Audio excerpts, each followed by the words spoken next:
Olá pessoal, tudo bem com vocês? Espero que esteja tudo bem. Esse vídeo é sobre ética. Ele é direcionado ao terceiro ano do ensino médio da ETESC. Vamos lembrar, nós trabalhamos com esse texto base, Fundamentos de Filosofia, de Gilberto Coutrin e Mirna Fernandes, e nosso conteúdo especificamente está no capítulo 18, a partir da página 326. Lembrar que nós já trabalhamos boa parte desse capítulo, né?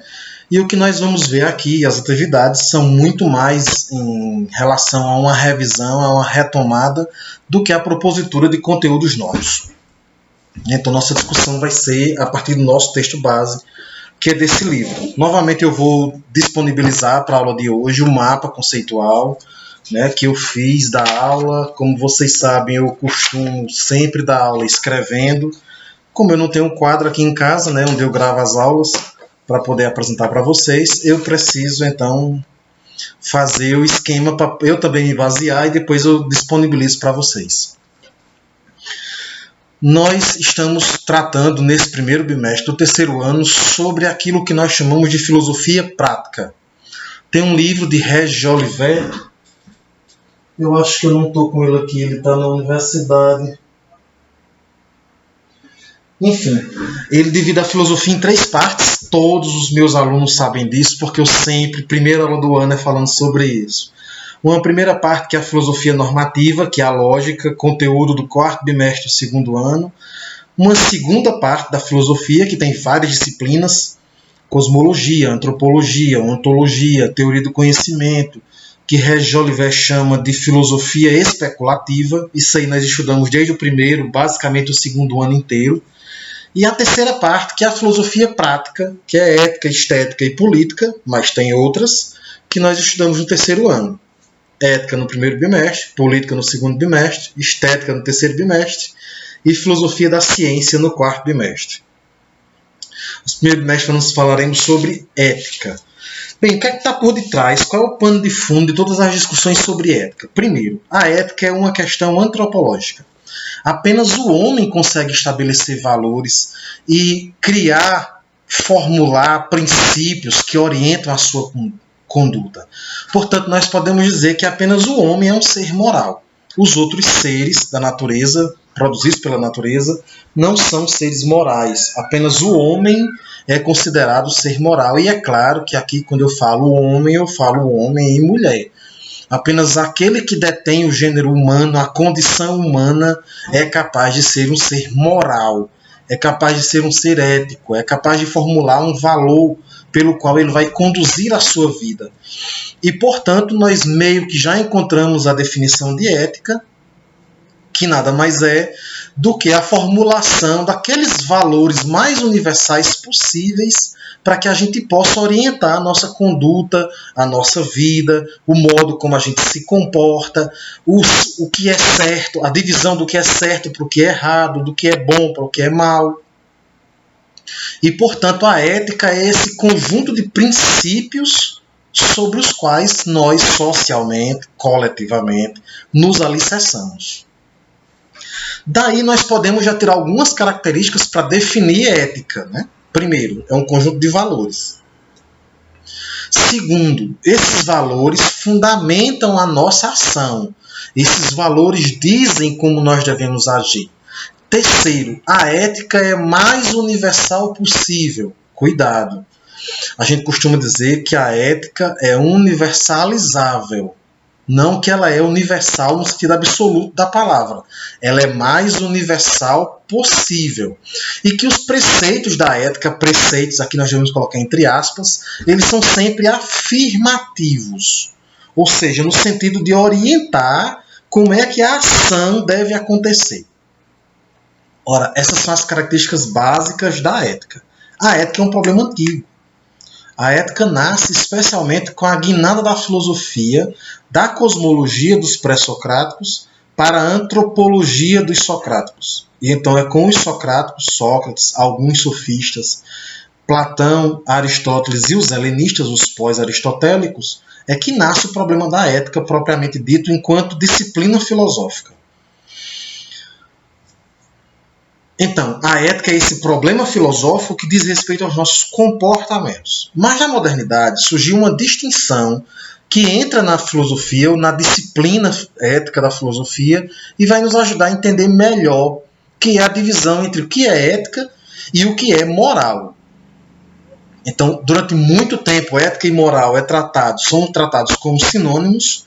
Até chegar ao terceiro ano, nós tratamos também em sala de aula como sinônimos, mas no terceiro ano cabe a nós distinguir o que é ética e o que é moral. Ainda tem uma terceira distinção, mas vamos com calma. Então veja bem, se a ética são os valores que fundamentam as nossas ações é o que nós chamamos de moral. Portanto, a moral é o comportamento das pessoas. Quando nós nos comportamos, nós agimos de acordo com a ética. A ética não é prática. A moral, sim. A moral é prática. Nesse sentido, prestem atenção. Nós podemos classificar os nossos comportamentos em 3. Aqueles que coadunam com a regra moral, ou seja, comportamentos morais. Aqueles que vão de frente, aqueles que não coadunam com a regra moral, aqueles que desobedecem à regra moral, e aí nós chamamos eles de imorais, comportamentos imorais, e aqueles comportamentos para os quais ainda não tem regra. Ou não tem regra, ou a pessoa que age não pode ser julgada. Portanto, para esse terceiro, nós chamamos de amoral. Vamos repetir. Se eu me comporto de acordo com a regra, eu sou um ser moral. Se eu me comporto desobedecendo a regra, eu sou um ser imoral. E se eu não posso ser julgado, ou se para o meu comportamento ainda não há uma regra, eu sou um ser amoral. Vamos explicar especialmente os 2 últimos com mais detalhes. Vamos aqui pegar, nós já fizemos essa reflexão em sala, mas vamos aqui pegar a discussão sobre a palavra imoral, que nós não costumamos utilizá-la mais, especialmente por uma herança do cristianismo. Aqui serve também para aquelas pessoas que caem no meu canal e vão assistir às aulas, né?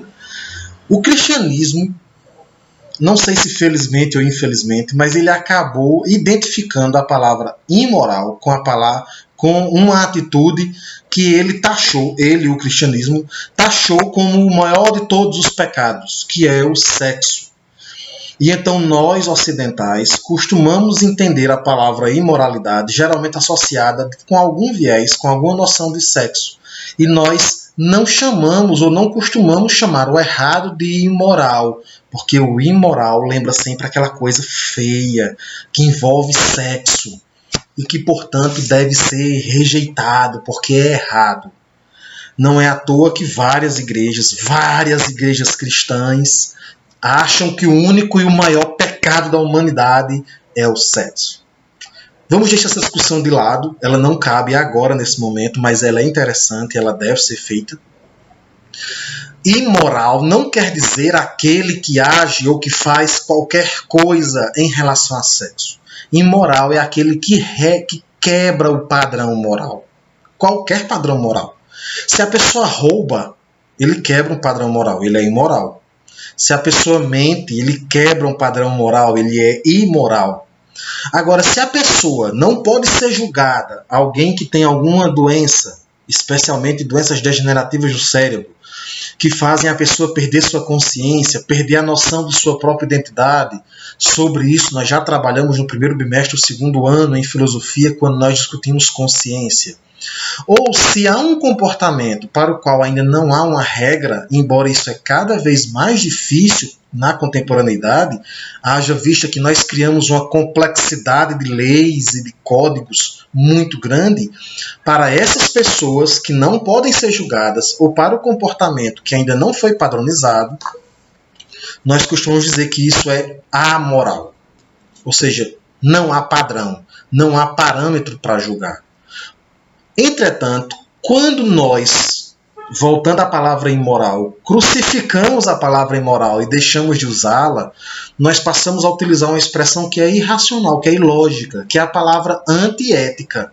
E então nós dizemos que fulano é antiético. Fulano não é antiético, fulano é imoral, porque ele fere o padrão moral.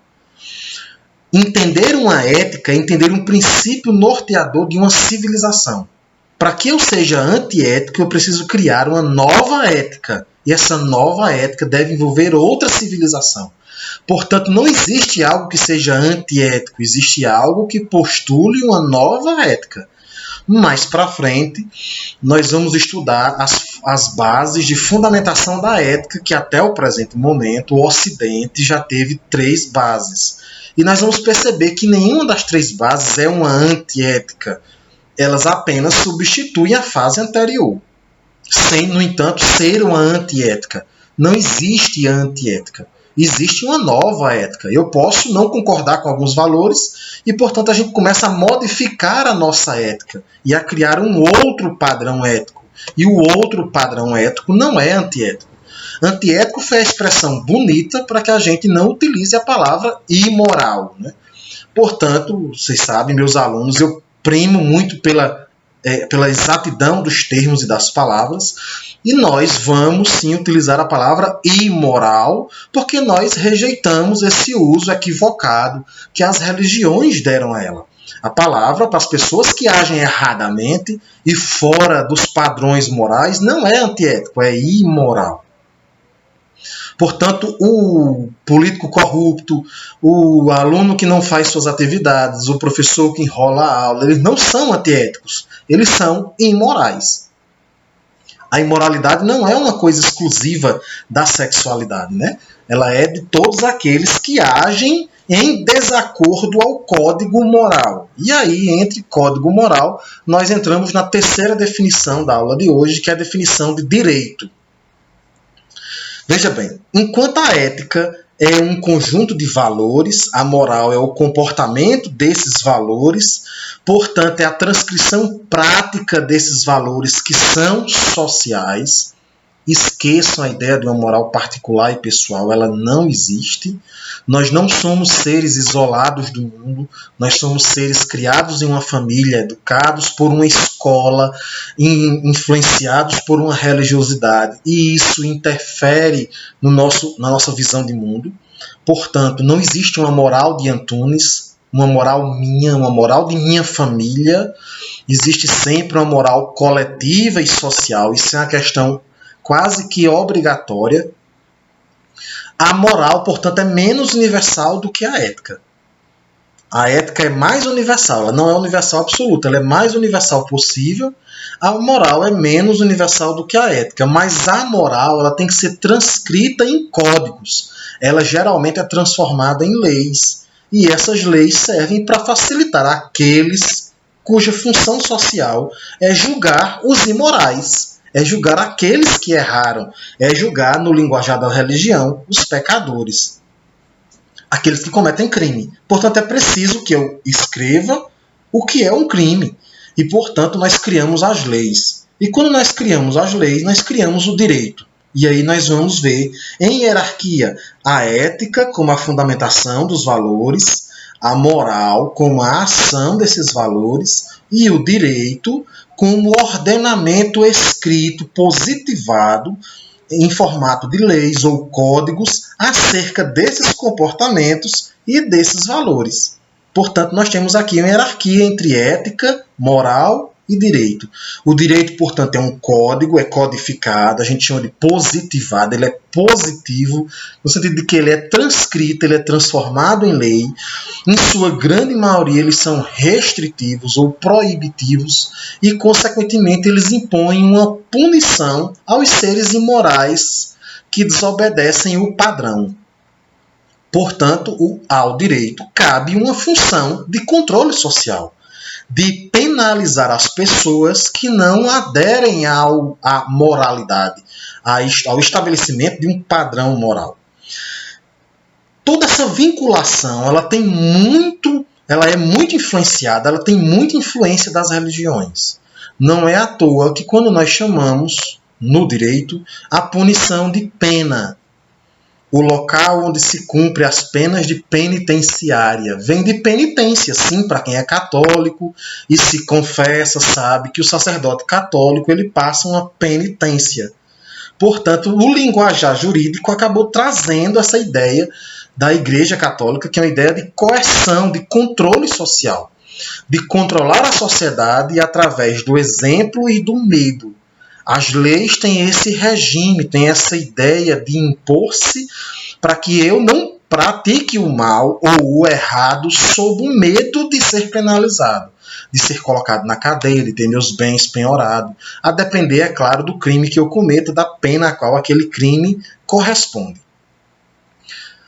Portanto, nós temos aqui definidos a diferença entre o que é ética, o que é moral e o que é direito. Nós já trabalhamos isso em sala de aula. Na atualidade, dois filósofos eles sobressaem nessa discussão, mas eu gostaria de retomar com um antigo, que postulou a ideia de que se você conhece o que é bem, você faz o que é o bem. E esse filósofo é Platão. Na verdade, o nome de Platão era Aristóteles. Ele ganhou esse apelido, ficou conhecido por Platão. Na verdade, Platos quer dizer ou os ossos dos ombros, né? Por isso aqui a gente chama de omoplata. Ou, na linguagem antiga, há também uma interpretação de que seria os ossos da cabeça, do crânio. E, portanto, Platão seria conhecido hoje por um apelido, mais ou menos como Cabeção, né? Mas Aristóteles, apelidado de Platão, ele disse que para fazer o bem você precisa conhecer o bem. Platão, na sua inocência, ignorou que nós, às vezes, sabemos o que é o bem e fazemos o que é o mal. Por uma questão de vontade. Platão não levou em conta a questão da vontade. Ele acha que o conhecimento, pura e simplesmente, é suficiente para que nós sejamos honestos, para que nós sejamos direitos, para que nós hajamos conforme o que é considerado socialmente como bom, né, ou como o bem. Platão se equivocou, é óbvio, né? Entretanto, é na modernidade que vai surgir um filósofo empirista chamado David Hume, que ele vai criar essa distinção entre ética e moral. David Hume vai dizer que uma coisa é o ser, outra coisa é o dever ser. Portanto, a moral é o comportamento, é o ser, é como nós agimos. Enquanto que a ética é o que regula essa ação, é o que deve ser. E, portanto, nasce na modernidade, especificamente em David Hume, essa distinção entre ética e moral. Nós vamos perceber, portanto, que para Platão não há diferença entre ética e moral, para Aristóteles não há diferença entre ética e moral, para os escolásticos não há diferença entre ética e moral, porque essa distinção nasce na modernidade. Mas tem um filósofo contemporâneo da filosofia do direito chamado Hans Kelsen, que ele também vai estudar essa distinção entre ser e dever ser, mas especificamente no nascimento do direito, enquanto ordenamento moral. O direito enquanto ordenamento moral. Bem, essas são as questões que fundamentam a ética, que fazem a gente pensar melhor uma ética. Mas essa ética, ela possui algumas outras questões que são também importantes, para os quais a gente deve perceber, analisar, entender, olhar com outros olhos. Lembram que a filosofia, ela desvela aquilo que parece muito óbvio. A filosofia, portanto, ela tem a principal obrigação de fazer a gente pensar para além do que é dado, para além do que é fácil de entender, para além do que é objetivo. Por isso que a filosofia, muitas vezes, para nós ocidentais, ela é difícil de ser entendida e interpretada, porque nós estamos acostumados a ver o prático, a ver o que é útil, e a filosofia corre, ou nos desvela, ou nos lança para ver mais do que o que é útil ou mais do que o que é prático, né? E aqui eu quero abordar 3 questões que a gente chama de problemas éticos. O primeiro problema ético é a existência de um agente ético ou de um agente moral, de alguém que pode ou não se comportar de acordo com aqueles 3 critérios que eu falei: ser moral, ser imoral ou ser amoral. Nesses 3 nós vamos entender mais o amoral. Então, por exemplo, é imprescindível para que eu seja um agente moral, eu tenha primeiro liberdade. Eu possa ser livre entre escolher faço isso ou não faço isso. Bem, matar é crime. Se eu não puder escolher entre matar ou não matar, eu não posso ser condenado por homicídio. Nós temos exemplos. Alguém que é funcionário de um Estado que tem pena de morte. Pena de morte é um problema outro que nós podemos discutir também sobre o viés da ética, mas, e por bem o Brasil não possui pena de morte, mas um Estado que possua pena de morte num Estado norte-americano, por exemplo. O funcionário que é pago para executar os criminosos condenados em um tribunal, com direito de legítima defesa e tudo mais, de ampla defesa e tudo mais, ele foi condenado e ele vai pagar a pena, que é morrer. A pessoa que é encarregado de cumprir a sentença, a gente chama na linguagem comum de chacal, ou o carrasco. O carrasco, ele tem liberdade de dizer, uma vez que ele se submeteu ao concurso, uma vez que ele aceitou o emprego, ele tem a liberdade de dizer, esta pessoa eu não vou matar? Nos parece que não. Portanto, a falta de liberdade para que ele exerça essa ação o torna inimputável. Ele não pode ser punido por aquilo, porque ele fez a sua obrigação. Na linguagem jurídica, eu não vou me aprofundar nisso, eu posso depois chamar um amigo, qualquer um dos grandes amigos que eu tenho do ramo do direito, para falar sobre inimputáveis ou excludentes de ilicitude. A gente chama que a falta de liberdade exclui o ilícito. Ou seja, a pessoa não pode ser punida, mas tem um outro problema.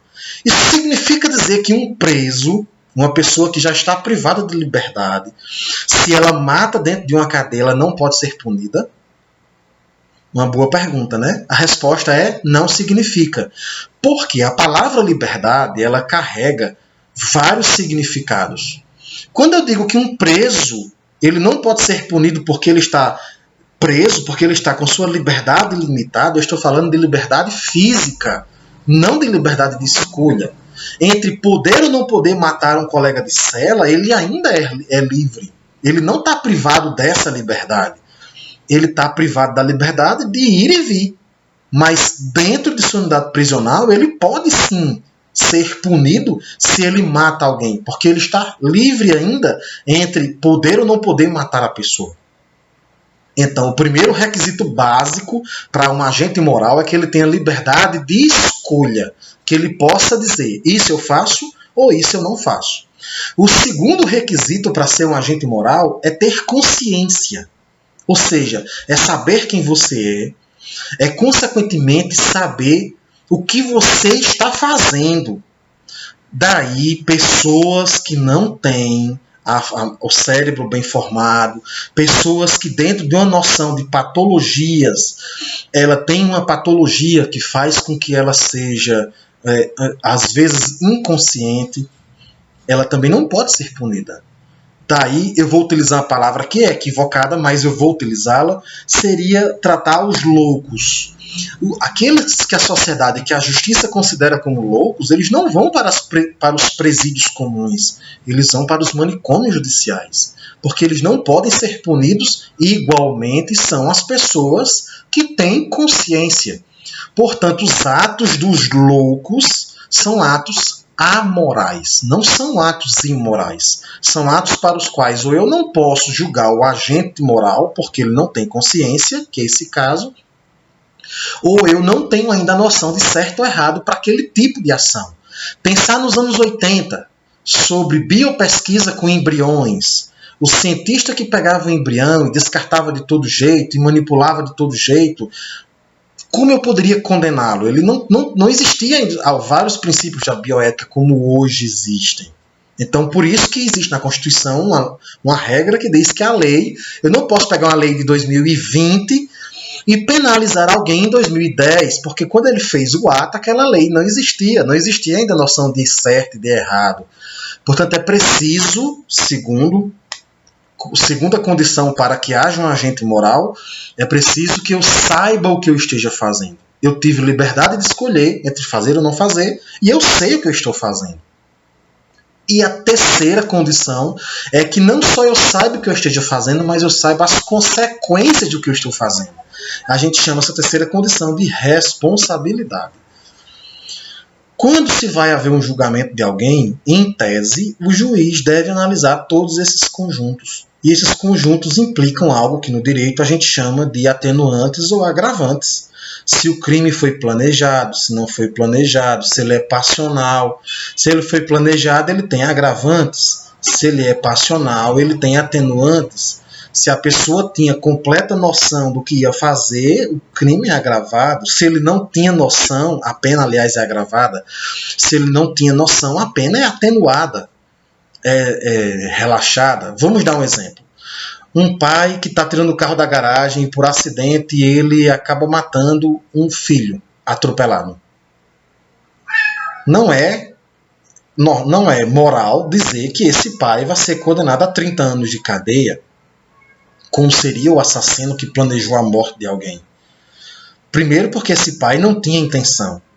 Embora ele foi livre, ele foi imperito, ele foi imprudente, mas ele não teve a ação de matar. Não foi diretamente uma ação de matar. Também não é legítima defesa, nós já discutimos isso em sala de aula, né? Existe muita discussão sobre a legítima defesa. Por exemplo, as pessoas sem entender direito o que é legítima defesa acabam taxando a justiça, culpando a polícia quando prende, às vezes, alguém que em sua residência mata um agressor. Aconteceu um caso recentemente aqui por perto, da polícia foi chamada para um caso, e aí quando chegou lá, acabou tirando o filho e o pai, os donos da casa, presos. E aí a população se revolta, como é que pode? O bandido atacou, invadiu a casa da pessoa. Mas a polícia, quando chegou lá, percebeu que o corpo do bandido tinha 17 machadadas e 13 tiros. E aí? Legítima defesa? Ora, para ser legítima defesa é preciso que a minha reação tenha paridade com a ação. Então, é preciso que eu reaja no mesmo sentido da minha agressão. Mas, se eu reajo e a minha reação é superior, muito superior, à agressão sofrida, isso não é legítima defesa, isso é vingança. E o Estado deve coibir a vingança. Nós falamos na aula de direitos humanos, né? Para quem quer entender um pouco mais sobre isso, assiste aí o vídeo de Sociologia e Direitos Humanos para o 3º ano, que lá nós vamos discutir a diferença entre justiça e vingança, porque esse é o pano de fundo também da discussão em direitos humanos. O Estado deve coibir a vingança para estabelecer a justiça. A justiça nada mais é do que estabelecer a punição de acordo com o crime. Então, se na legítima defesa minha reação é superior à agressão, não é legítima defesa. Eu não posso pegar alguém que invadiu minha casa e desferir 17 machadadas, esse número até é meio emblemático, né? Mas não quero discutir, e dar vários disparos de arma de fogo, porque se eu quisesse apenas barrar a ação da pessoa, eu teria feito aquilo até o momento que a pessoa estava parado. E convenhamos, é preciso bem menos do que 17 machadadas e 13 disparos de arma de fogo para estabilizar ou parar uma agressão a uma pessoa. Isso, portanto, não é legítima defesa. Portanto, é preciso entender isso, que é uma discussão da ética. Uma segunda questão, um segundo problema que envolve a gente gravando em casa, acaba passando moto barulhenta, né? Gato miando, enfim, das dificuldades de ser produtor de conteúdo, né? Sem ter estrutura. Então, a segunda questão que envolve ética é a problematização entre se nós somos livres, totalmente livres, ou se somos determinados, totalmente determinados. E aí existe uma discussão que está na história da filosofia há muitos anos, eu diria há muitos séculos, que é a discussão entre liberdade e determinismo. Ora, os filósofos que defendem a ideia de liberdade, eles dizem que nós somos livres, totalmente livres, para fazer o que nós quisermos. Já os filósofos que defendem a ideia do determinismo dizem que nós não somos livres porque nós agimos de acordo com heranças biológicas, de acordo com os nossos instintos e de acordo com determinações sociais. Portanto, não haveria como estabelecer um comportamento autônomo, uma liberdade do sujeito ético. Onde reside o problema dessas duas teses? Naquilo que nós chamamos de uma interação dialética das duas, que é uma tese mista. É fato que nós temos heranças biológicas, que nós possuímos instintos. A mãe, por exemplo, ela é capaz de matar alguém para defender um filho sem ter consciência disso, nem noção de responsabilidade. Nós temos várias determinações que são sociais, especialmente quando nós determinamos o que é crime e o que não é crime, e o que é errado e o que é certo. Entretanto, apesar dessas heranças biológicas e sociais, nós podemos decidir entre fazer ou não fazer. E isso implica em um velho discurso que nós já tivemos desde o primeiro ano, para quem era aluno nosso de filosofia, entre a diferença entre determinismo e influência. Quer dizer, é claro que várias coisas nos influenciam, mas elas não necessariamente nos obrigam a nos comportar daquele jeito. Lembram que eu dizia, né, para os pais e para as mães, várias vezes eu já disse em reunião de pais, não culpem os amigos porque os filhos de vocês agem de determinado modo. Que os amigos podem influenciar, é fato, mas os nossos filhos, eu não sou pai, mas eu posso dizer isso, que como professor me sinto pai também, os nossos filhos eles agem porque eles querem, não porque o amigo mau corrompeu nossos filhos. Isso não existe. Então, a sociedade pode nos influenciar, a biologia nos influencia, os instintos são muito fortes, mas apesar disso, nos influenciar em relações de muitas vezes ser forte, muitas vezes ser média, muitas vezes ser influências frágeis ou fracas, mas nós ainda somos livres para dizer eu faço ou eu não faço. E isso implica também uma terceira discussão ética, que é sobre a origem do mal, ou sobre a origem da violência, que também nós discutimos em sociologia quando nós estamos falando sobre sociedade e espaço urbano. Salvo engano, no segundo ano, no quarto bimestre do segundo ano, que a gente trabalhou inclusive sobre o mapa da violência, o mapa social da violência. Nós implicamos que os bairros menos elitizados, os bairros menos produzidos pelo Estado, eles são mais perigosos. A gente percebeu o quanto isso tem um quê de mentira também, né? Que é um lucro, uma indústria que lucra no uso da violência como produto de consumo, né? Mas não é a nossa discussão do momento. Há também sobre essa origem do mal umas duas correntes filosóficas. Ora, uma corrente filosófica que diz que o homem é mau por sua própria natureza. Eu confesso, pessoalmente, nenhum aluno é obrigado a concordar comigo, que eu sou mais propenso a esta. Nós somos maus por natureza. O filósofo que eu estudo há 18 anos também concorda com isso, que é o alemão Arthur Schopenhauer. Não tem nenhuma foto dele por aqui para mostrar a vocês, mas quem é meu aluno conhece, sabe demais, né, quem é Schopenhauer. Schopenhauer diria que o grande segredo da humanidade é que o ser humano não presta. Não há quem mude isso. Tanto é que a ética que ele produz é uma ética descritiva e não prescritiva, mas não se preocupem com isso, esse assunto de uma próxima aula. Mais para frente nós vamos discutir isso. Bem, primeira definição, diz que o homem é mau por natureza, ela existe antes de Schopenhauer e, portanto, é preciso que a gente crie regras para domar esses bichos maus. A sociedade tem esse efeito. O contrato social que nós vamos estudar no segundo bimestre serve para isso, para domar o instinto de maldade do ser humano. Existe uma outra corrente que diz que a maldade ela não é biológica, ela é socioambiental. Portanto, o homem nasce bom, em sociedade a natureza é boa, seria a sociedade que corrompe o ser humano. Prestem atenção, embora eu não concorde totalmente com essa tese, mas é importante perceber. Vocês já viram animais atrás de lucro? Animais que matem outros por prazer? Eles estão em estado de natureza.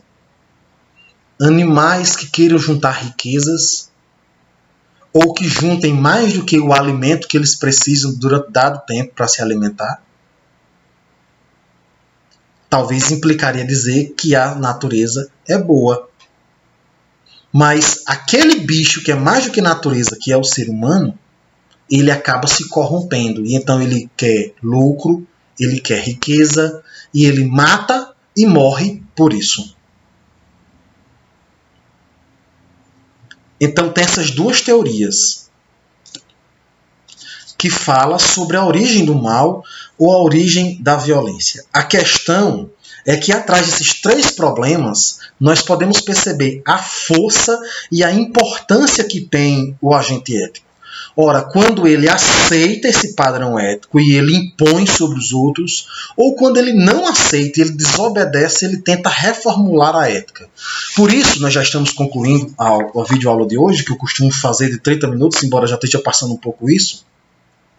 Nós nunca podemos estabelecer a ética, nem a moral, e muito menos o direito, como sendo imutáveis e eternos, pois eles não são, porque são produzidos por nós. Tampouco é possível achar que exista um código ético ou moral tão perfeito que ele nunca vai sofrer alteração. Porque se nós pegarmos, por exemplo, as práticas religiosas que tendem a ser mais engessadas à mudança, elas também mudam. Se nós percebermos, por exemplo, quantos dos cristãos que aceitam a Bíblia do judaísmo, que é o Antigo Testamento, e que não vivem as práticas sanitaristas de alimentação que, por exemplo, o judaísmo vivia, mas mudaram essas práticas. Ou quanto cristãos contemporâneos mudaram as práticas religiosas dos primeiros cristãos. Porque enquanto isso se configura em padrões de valores e em comportamentos morais e em leis, nós vamos, de acordo com aqueles que não aceitam os padrões, modificando eles. E, portanto, o agente ético é o agente moral é o principal elemento na cadeia de criação da ética, do estabelecimento dos valores, no estabelecimento do padrão comportamental e na criação de leis. Portanto, é a coisa mais natural do mundo que esses itens eles vão mudando de acordo com o tempo. E isso, é claro, nós trabalharemos em outras aulas, né, em outros momentos, que não apenas nessa videoaula de agora. Eu vou deixar uma atividade. Eu vou deixar o link lá no Facebook, na postagem que eu vou fazer, que é para que vocês escutem um podcast que é sobre os dilemas éticos da pandemia. Nesse podcast, é produzido pela ANPOF, Associação Nacional de Pós-Graduação em Filosofia. Vocês vão escutar o professor doutor Marco Antônio Azevedo, ele que é professor da Unicinos, e ele vai, por ser médico também, é um médico com mestrado e doutorado em filosofia, ele vai discutir o que a ética tem para nos dizer nesse momento que nós vivemos hoje, que é da pandemia da Covid-19, especialmente entre esses dilemas que envolvem um dos campos mais contemporâneos da ética, que é a bioética. E aí eu vou deixar a atividade lá na postagem, né, ou aqui abaixo na postagem do Facebook, onde vocês acessam esse vídeo, para que vocês possam, durante a semana, né, assistir essa aula, acompanhar a leitura do nosso livro didático. Ele é imprescindível no acompanhamento do conteúdo. Assistir o podcast que está disponível no Spotify. Para quem não tem conta, faz o login com o próprio login do Facebook, tem acesso irrestrito a ele, para poder complementar o que nós discutimos hoje e poder fazer a atividade. Se cuidem, cuidem dos seus. Esta pandemia vai passar e em breve nós voltaremos à nossa normalidade. Um abraço e até mais.